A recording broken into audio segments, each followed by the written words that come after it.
नमस्कार मेरे प्यारे दर्शकों। अब मैं आपसे श्री धन्वंतरी व्रत कथा का तीसरा अध्याय कहने जा रहा हूँ। ध्यान से सुनिए। सूत जी बोले, हे मुनिवरों, राजा धनगुप्त ने मुनि की आज्ञा पाकर उनके कहे अनुसार 13 वर्ष पर्यंत भक्तिपूर्वक व्रत किया। एक दिन व्रत समाप्ति के अवसर पर साक्षात धन्वंतरी प्रकट हुए। राजा ने साष्टांग प्रणाम कर उनकी स्तुति की। भक्तिपूर्वक की गई स्तुति स्वीकार कर भगवान धन्वंतरी ने कहा, हे राजन, अब तुम डरो मत, तुम्हारा मंगल होगा, तुम हमसे वर मांगो।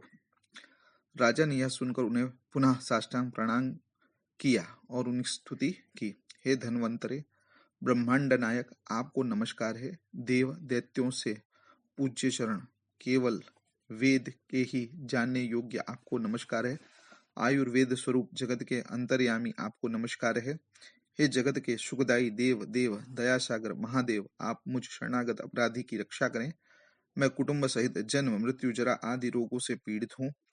भगवान धन्वंतरी ने यह स्तुति सुनकर मेघ गर्जन के समान गंभीर वाणी से मुस्कुराते हुए कहा, हे महाराज, ठीक है, मैं तुम्हारी स्तुति से प्रसन्न हूँ। अब तुम हमसे वर मांग लो। राजा बोले, हे देव, यदि आप प्रसन्न हैं तो सबसे पहले स्त्री पुत्रों सहित मुझे आरोग्य दीजिए। यह प्रार्थना सुनकर भगवान ने कहा, राजन, तुमने जो प्रार्थना की है वह पूर्ण होगी। इसके अतिरिक्त भी मैं वर देता हूँ, उसे सावधान होकर सुनो। तुमने जिस प्रकार यह व्रत किया है, इसी तरह जो व्रत करेंगे उनको आरोग्य प्रदान कर मैं उन्हें अपनी स्थिर भक्ति दूंगा। सूत जी बोले, भगवान धन्वंतरी यह कहकर अंतर्ध्यान हो गए और राजा धनगुप्त अपनी पुरी में लौट गया। राजा नित्य स्त्री पुत्रों सहित अमृत पाणी धन्वंतरी की स्तुति करने लगा।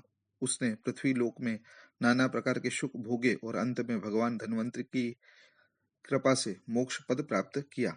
इस प्रकार मैंने तुम लोगों को भगवान धन्वंतरी की जन्म उत्सव कथा सुनाई। इसके सुनने से सभी पापों का नाश होता है। श्री धन्वंतरी व्रत कथा तीसरा अध्याय समाप्त। बोलो भगवान धन्वंतरी की जय।